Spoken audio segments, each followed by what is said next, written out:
Hello, I'm Wallace Allen. The name of the show is Empire Talks Back. Today's guest will be Cheryl Hunter, the yoga lady, and the name of her business is Agni.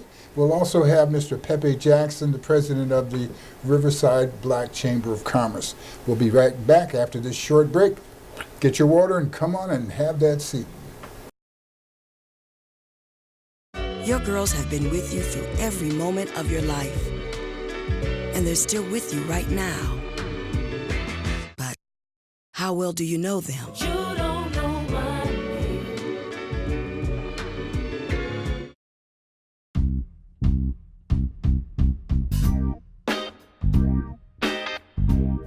We're back. Welcome. I'm glad to see you. I hope you're ready to learn something that's going to help stretch you out, make you a little more confident, and definitely more healthy and looking forward to life with a smile on your face. I'd like to introduce you to a very beautiful lady who happens to be my sister. Cheryl, how are you doing? I'm doing well, thank you. Good to see you, and thank you for deciding to finally come and be part of the program. You have a yoga. You've been doing yoga for how long? Since 19. So that's... Since 19? Since 19 years old. Oh, now we're going to find out how old you are. So Nobody's going to believe that you're older than I am. I'm not. Well, They'll that's never find that out probably 'cause it's why not they true. don't believe it. But you've been teaching, you've been doing yoga since you were 19, and you Correct. still look 19 or 20. Thank you very much. Very well. And you're teaching yoga.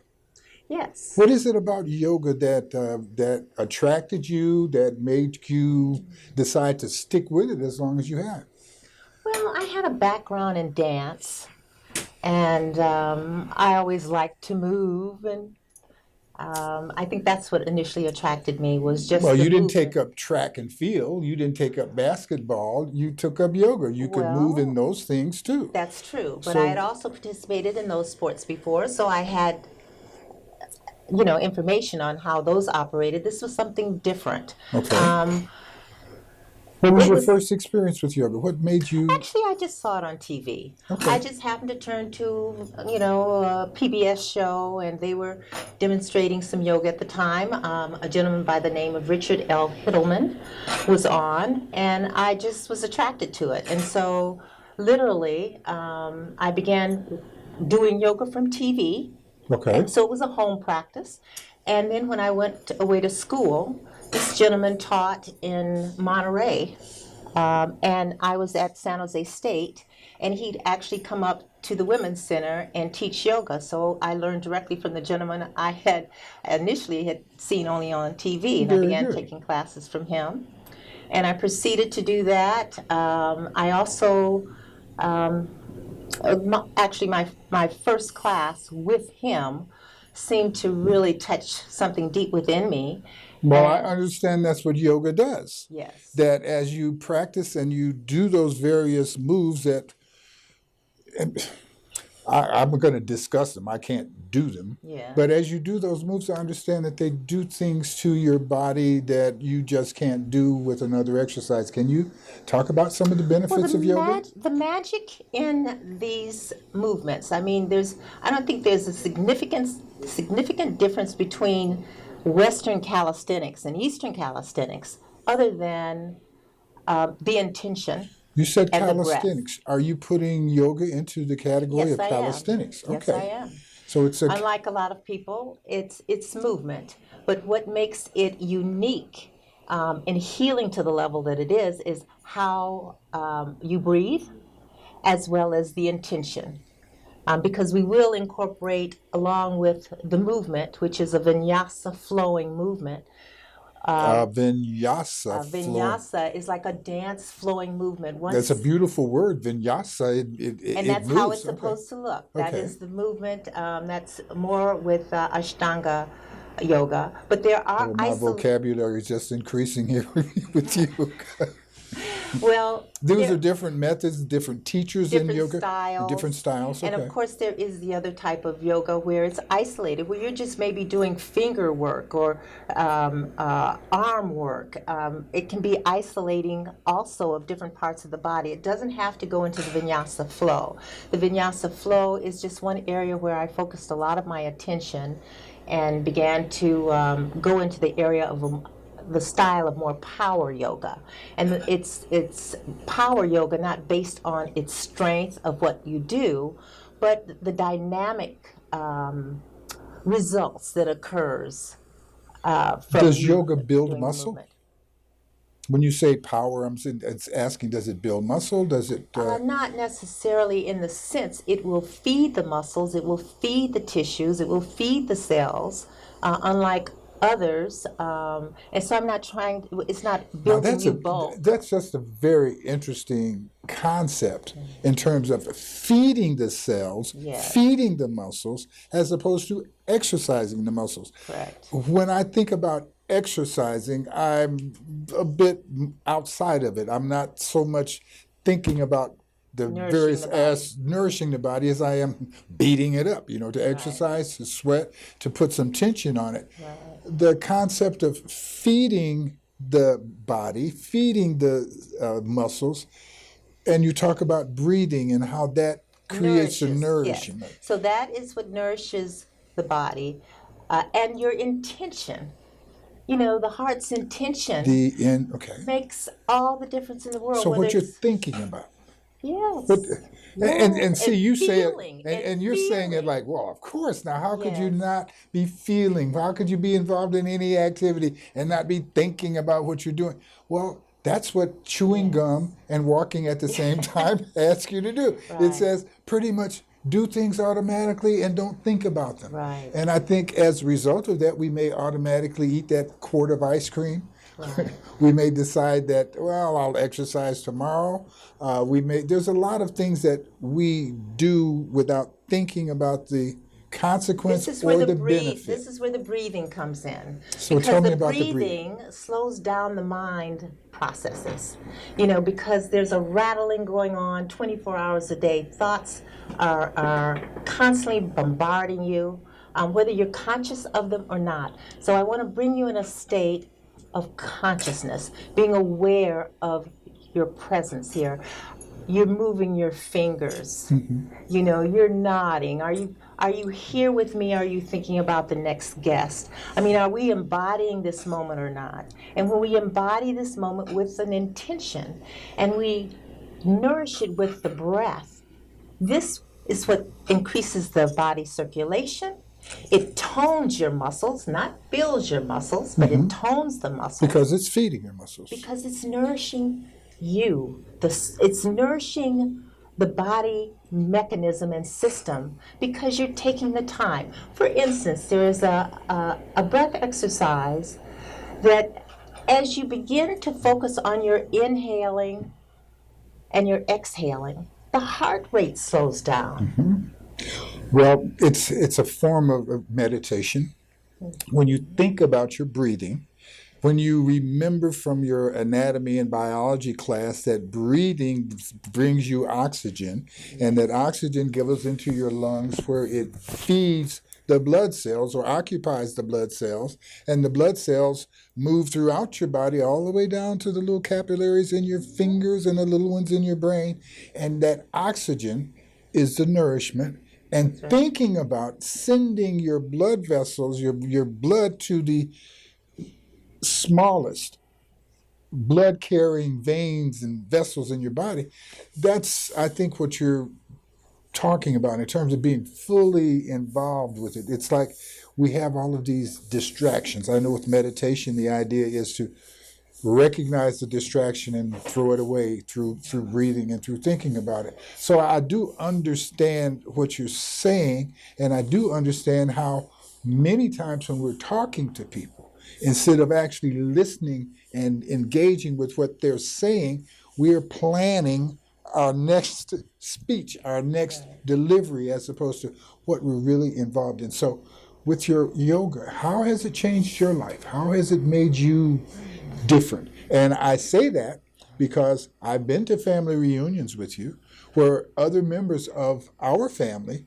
will say, wow, what's up with Cheryl? She seems to be so contained. And I've always taken that as some kind of compliment for you because I recognize that from our younger days that you being contained is a good thing.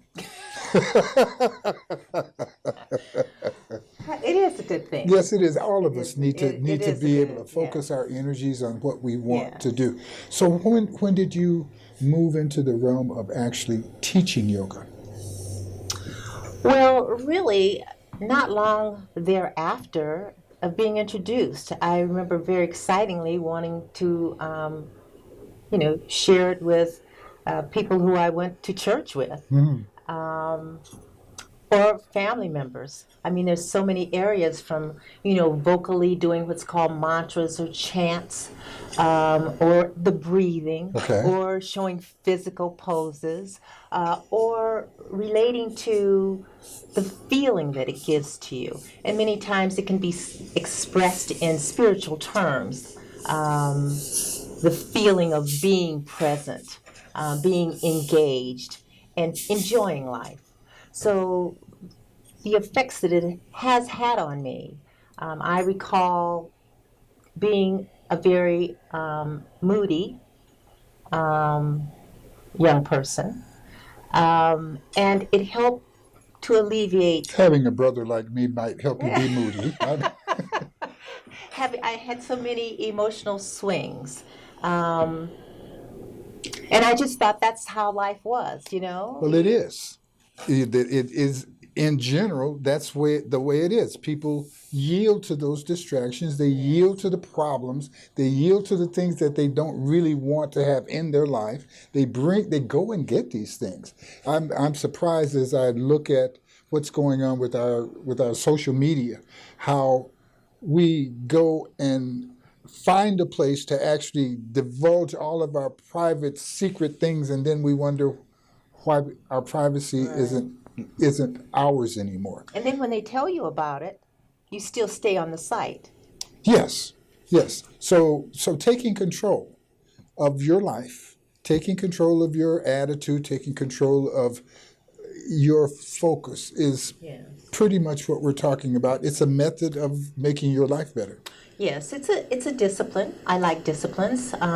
It's a structure. I enjoy structure.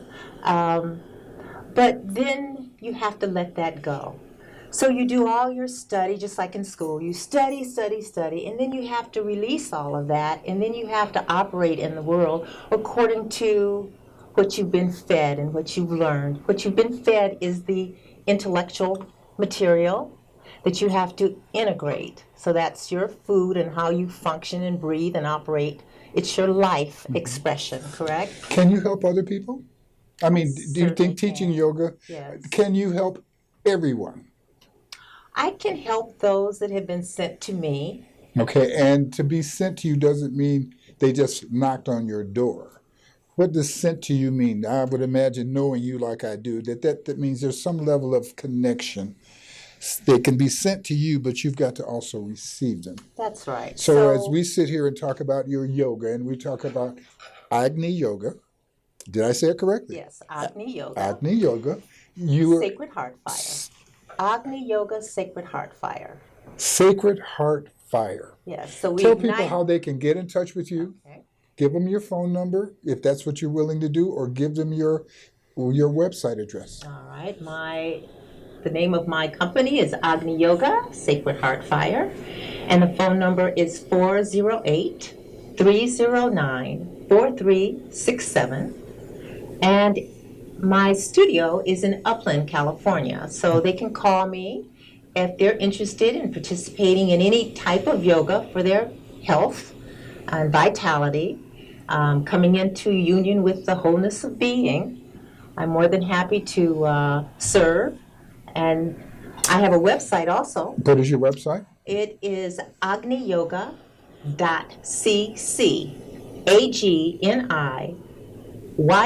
AGNIYOGA.cc. And I'm sure that will be on the screen at the time that you read it. Wonderful. I am wanting to assure people that if they have the opportunity to take a class with you, they're moving into an exclusive group. Yeah. She does not take everyone. No. You can call her. That doesn't mean you're going to get the class. I can tell you that. But I will say this, that if she does agree that you have been sent to her and you take the class, that you will indeed be blessed and you will be a person that the rest of us will like being around. Cheryl, you are my favorite sister. And you are my only brother, and I love you My goodness. dearly. If you guys had time to stick around and watch us talk to each other, we'll be very nice in some very sarcastic ways. I love my sister. Give me a kiss. Thank you. Empire Talks back. Cheryl Gale Allen, Hunter, Yes. Agni Yoga. Give her a call. Thank you.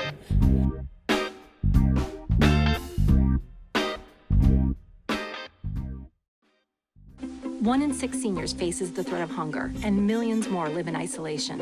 America, let's do lunch. Drop off a hot meal and say a quick hello. Volunteer for Meals on Wheels by donating your lunch break at americaletsdolunch.org. We just finished dinner and it was time for homework. He hates homework. I know he's bright. Why is it so hard for me? He's I'm just trying gotta as try a hard little as harder. I can. 1 in 5 children struggle with learning and attention issues. Go from misunderstanding to understood.org.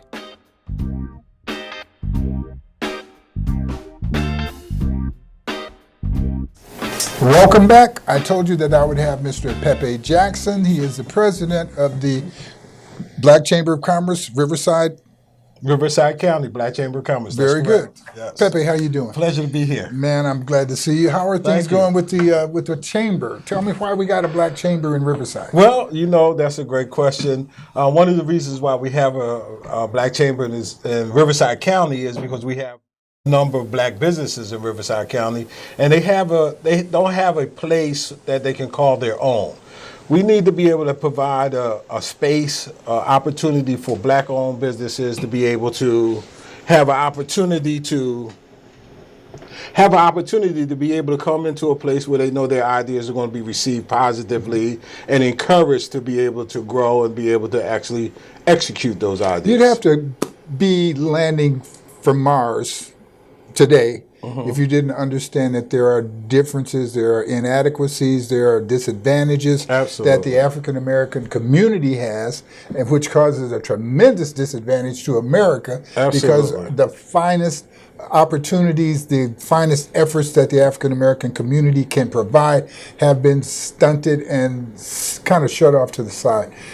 This is why I'm in favor of the African American special categories for business, special categories for school, special categories for learning how to support each other and to make America stronger. I think the best way to make America greater is to take those who have been marginalized and allow them to have the contribution that America so much needs and can appreciate, both from African Americans and from some of the people they're trying to keep on the other side of the borders. Absolutely. Separating us is something that society has done, but by acknowledging that separation, I think we have a basis for coming together. You have many members of the Black Chamber of Riverside County that are not Black. That is absolutely correct. So, one of the things we helped a young man just recently that happens to own a tow truck business, and he is of, I think it's Iranian descent. Okay. So he's having difficulty trying to maneuver the landscape of getting his licenses and the permits and the conditional occupancy usage permits and that sort of thing. So he came to our chamber. We openly said, okay, let's sit down and figure out what we need to do. And I walked him through those steps. Now, again, one of the things that when you think about traditional chambers, one of the phrases that you'll always hear, we're there to disseminate information for small businesses. Small businesses need more than just someone giving them information. They need to actually be able to help them through the process. And one of the things that we specialize in is to be able to say, hey guys, you know what? We're going to be here. We open our doors at 10 o'clock and we close them at 6 o'clock, Monday through Friday. And you know we're going to be there for you because the small business wants to know you got to have consistency. And part of that consistency is to be able to say that if you need me, I'm here for you. Now, part of needing me, many times people don't know what they need or who they can go to, but they need help. How do you provide help Do you work with the city? You work with the county? What kind of help can you give a business in terms of moving the bureaucracy around or finding a contract opportunity for them? What are some of the benefits of being a member of your chamber? We get phone calls where a person may have a business idea and says, hey, I have a great business idea. I want to open up a restaurant. I just had this phone call just recently. I want to open up a restaurant. I said, okay, have you ever owned a restaurant before? No, I've never owned a restaurant before, right? Right? See, oh, yeah, I got a great barbecue recipe, right? So I said, well, that's a start. I said, now, have you looked at some places? Have you decided what your menu is going to be, how much your food cost is going to be? How much are you going to be able to sell that food for? Do you know what your profit? She says, no, I haven't done anything. I said, and she sounded, maybe to be advanced in age. I said, now, who's your team? Who do you got work? Who is going to be on this team with you? And she said, well, my granddaughter and my grandson. I said, well, you need to get them together with you. Sit down and let's see some ideas about what your menu will look like. Once you guys get that part together, come see me. Counseling. Absolutely. Counseling, giving them information that your years of experience. Sure. And what is your experience prior to opening the chamber? Actually, 25 years in the automobile industry as a finance manager. I got a chance to talk with banks on a regular basis, on a daily basis, look at credit, understand credit. And one of the things let me tell my audience something here. Okay. The only guy at the car lot that's tougher than the salesman is the finance director. Okay. Okay? The salesman says, well, I need to go talk to somebody. I need to go talk to God. He's going to see the finance director because this is a guy as finance director who put we place loans with the banks that particularly like that type of paper. And again, you're not ashamed of that at all, are you? Absolutely not, because I've helped families. We tell jokes about salesmen. I'm a salesman myself. One of my best friends passed earlier this year as a salesman. Nobody's business would work without a salesman. Sure. And salesmen tend to have I don't know. You have to be able to stretch. You have to be able to understand where people are coming from. And so you are actually in a position now to sell people on how to effectively do their business. Absolutely. One of the things that are really a takeaway that has stayed with me over the years is how important credit is. And one of the things that we need to know, even as small business owners, you think my personal credit doesn't matter, right? I'm going to get my business, I'm going to open up credit in my business. So, and that's a process, right? Mm-hmm. But it's mostly based on what they call, you have to be a personal guarantor. Well, it's when people say I'm gonna get credit in my business. They're really just showing how inexperienced they are in business because they are their business. And so if you bring a bad credit reference into your business, guess what? Your business starts with a bad credit reference. Sure. So credit is we very talk about important, that, right? Yes. One of the things we talk about is credit. Right now, after the Great Recession, some people have very bad credit and still have very good business ideas. How can you help that person? Sure. So we need to look at it though. I mean, it's an elephant in the room and it has to be addressed. Okay. We have to. There's no way to get around it. It has to be put on the table, and we have to look at it and figure a way to resolve those issues. There's a lot of things that can be done. It requires some work. But one of the things that we stress is that. When you look at a small business idea, you want to look at your personal credit. After the Great Recession, a lot of us lost our homes. The home ownership in African American communities has gone down drastically.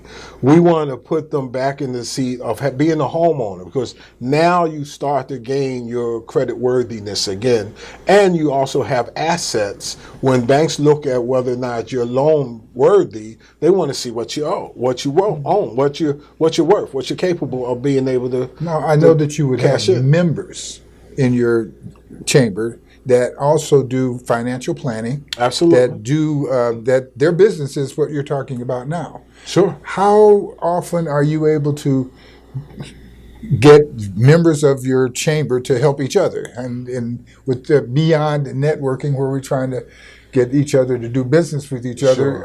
How do we get into the spirit of helping?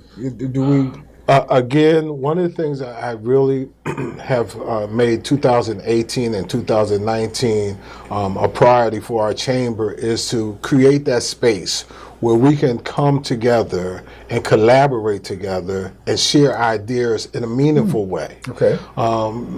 Much beyond just passing business cards around saying, "Hey, give me a call, right? Give me your card. I'm gonna call you," and that kind of never happens, right? Send me a check. Right. So we want them to know that we're going to be there. Our doors are going to be open so that they can come in. We just had a chance to sit down with UCR. We met with some of the physicians over at UCR, some of the instructors, and these guys are brilliant. And some of the doctors have patents that are marketable that you can actually monetize but have no business sense, right? So and they need to be able to come into a space where there are business people say, hey, let's figure out how to put this idea together. Let's get it onto paper and let's put it to the test and see how we can make money out of it. What type of events, activities, workshops, things do you have that help create an education opportunity for your members? One of the things we do is normally we have a monthly meeting, and what I've done is shifted as opposed to having a monthly meeting. I want to have we have workshops now. We have workshops on how to become contract ready. We have workshops on fundamental financial statements. Let's say for cash flow, for example. Mm-hmm. Cash flow is a big problem.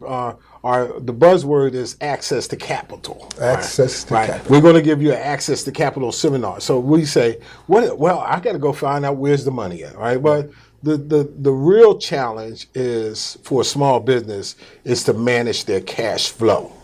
When you have so much coming in, and then there are set